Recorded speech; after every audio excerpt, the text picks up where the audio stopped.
Hello students, welcome back to edu online. आइए continue करते हैं चैप्टर 5 अर्थमेटिक प्रोग्रेशन। और इस वीडियो में डिस्कस करेंगे एक्सरसाइज 5.3 के क्वेश्चन नंबर 4 एंड 5 पर। चलते हैं क्वेश्चन नंबर 4 पर।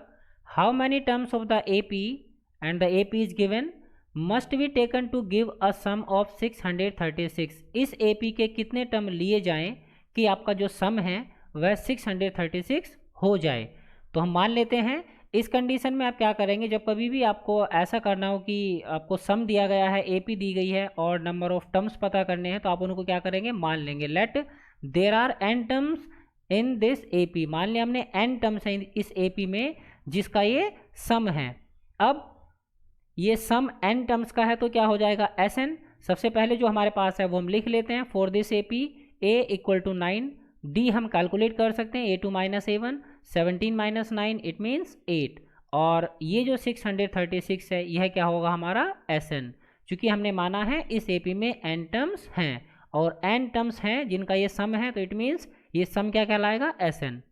अब यहाँ पर क्या करना है, हमें एक ऐसा फॉर्मूला चाहिए जिसमें ये तीन वेरिएबल यूज़ हो रहे हों और एन भी आ रहा हो। तो ऐसा फॉर्मूला हमारे पास होता है कौन सा, S n equal to n upon 2a plus n minus 1 into d. S n आपको दिया गया है तो आप एस एन का फॉर्मूला यूज़ करेंगे और उसमें जो वैल्यूज़ हमारे पास हैं उन्हें आप रख देंगे, और जो नहीं है एक ही वेरिएबल ऐसा इसमें होगा जिसकी वैल्यू हमें नहीं पता होगी और वो हम पता कर पाएंगे। एस एन की वैल्यू हमारे पास है, ए की वैल्यू है और डी की वैल्यू है। केवल एन एक ऐसा वेरिएबल है जिसकी वैल्यू हमें नहीं पता, तो उसको हम पता कर सकते हैं आफ्टर सॉल्विंग दिस इक्वेशन। यहाँ से जो इक्वेशन बनेगी उसको सोल्व करने के बाद हम उस वेरिएबल का पता, उस वेरिएबल की वैल्यू को फाइंड कर सकते हैं। कुछ क्वेश्चंस में क्या होता है, यहाँ से हमारी इक्वेशन बनती है और कुछ में यहीं से हमें सीधी वैल्यू मिल जाती है। तो यहाँ हमें वैल्यू मिलने वाली है, एस एन की हम वैल्यू रखेंगे 636, एन को ऐसे ही रहने देंगे, ए की वैल्यू रखेंगे 9 और डी की वैल्यू हमारे पास 8। इसको आगे फर्दर सोल्व करेंगे, 2 की 9 से मल्टीप्लाई करेंगे तो क्या मिलेगा हमें, यहाँ हो जाएगा 18 and the rest will remain same, बाकी सब वैसे ही रहेगा।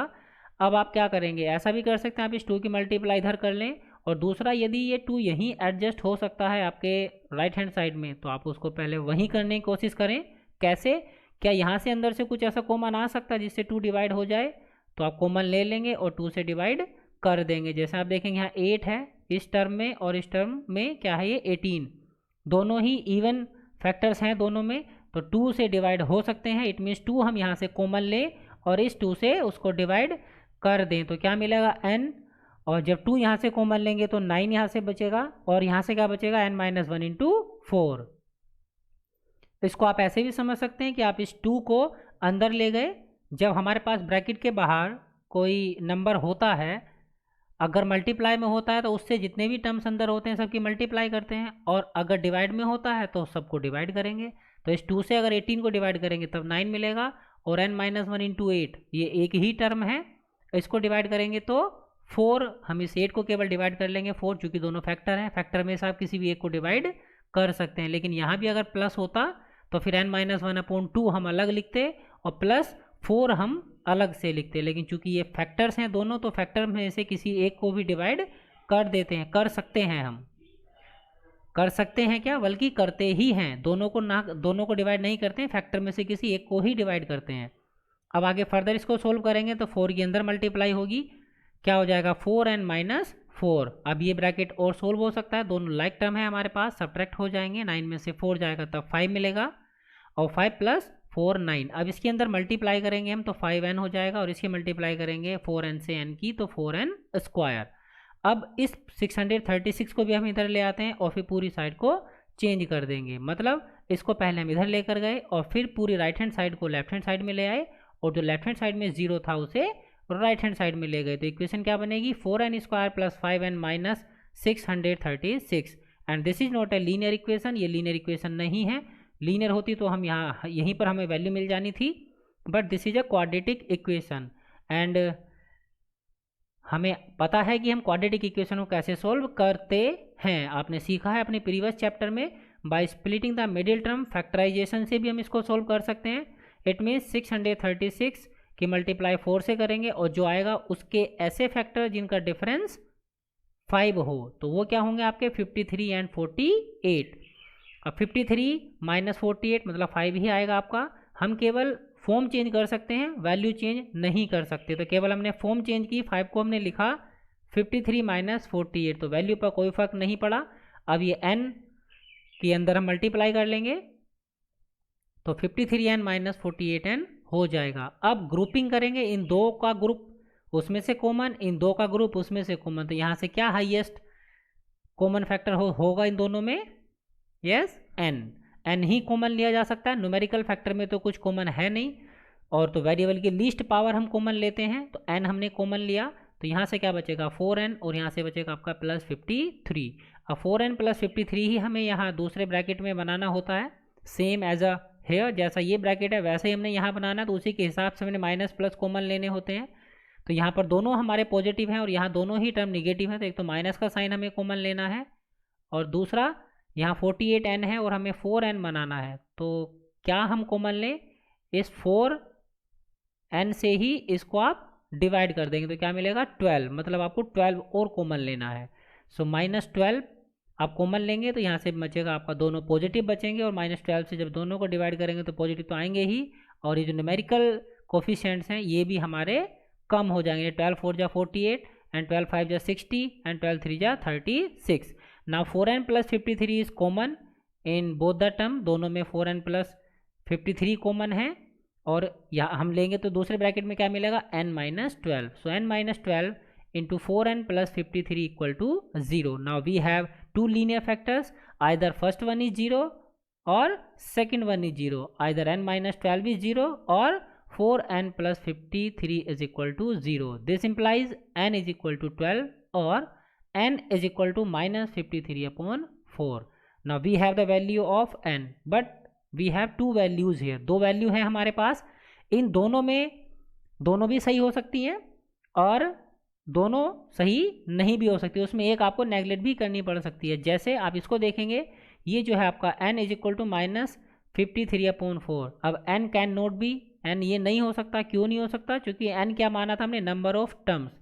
नंबर ऑफ टर्म्स 1 2 3 4 ऐसे ही तो होंगे, फ्रैक्शन में तो हो नहीं सकते, और दूसरा निगेटिव में भी नहीं हो सकते। तो दोनों ही कारणों से n यह नहीं हो सकता। क्यों? As the number of terms can neither be negative nor fractional, चूँकि जो नंबर ऑफ टर्म्स हैं वो ना ही निगेटिव हो सकते हैं और ना ही फ्रैक्शनल हो सकते हैं, इसलिए यह तो वैल्यू n की होगी नहीं। सो कौन सी वैल्यू बची? Therefore n is equal to 12 only. इसका मतलब n की वैल्यू, जो करेक्ट आंसर हमारा होगा वो क्या होगा? 12। सो इट मीन्स जो AP हमें दी गई थी उसके 12 टर्म्स का सम कितना होगा? 636 होगा। Next question number 5, the first term of AP is 5, the last term is 45 and the sum is 400. Three things are given, तीन चीज़ें दी गई हैं। Find the number of terms and the common difference, number of terms और common difference पता करना है। तो first what is given to us, we will write that, ये तीन चीज़ें हमें दी गई हैं। The sum is 400, तो sum means हमने मान लिया उसमें n टर्म है AP में, तो Sn कितना हो गया आपका? 400। और वी नो दैट Sn का formula n upon two a plus L भी होता है। चूँकि d अभी हमें नहीं है हमारे पास, तो इसलिए हमने वो फॉर्मूला यूज़ नहीं किया। l है हमारे पास, तो हम l का ये फॉर्मूला यूज़ कर सकते हैं, n upon two a plus L. ये दो फॉर्मूले हैं जो हम यूज़ कर रहे हैं, और ये l आपका, इसको a n भी आप लिखते हैं।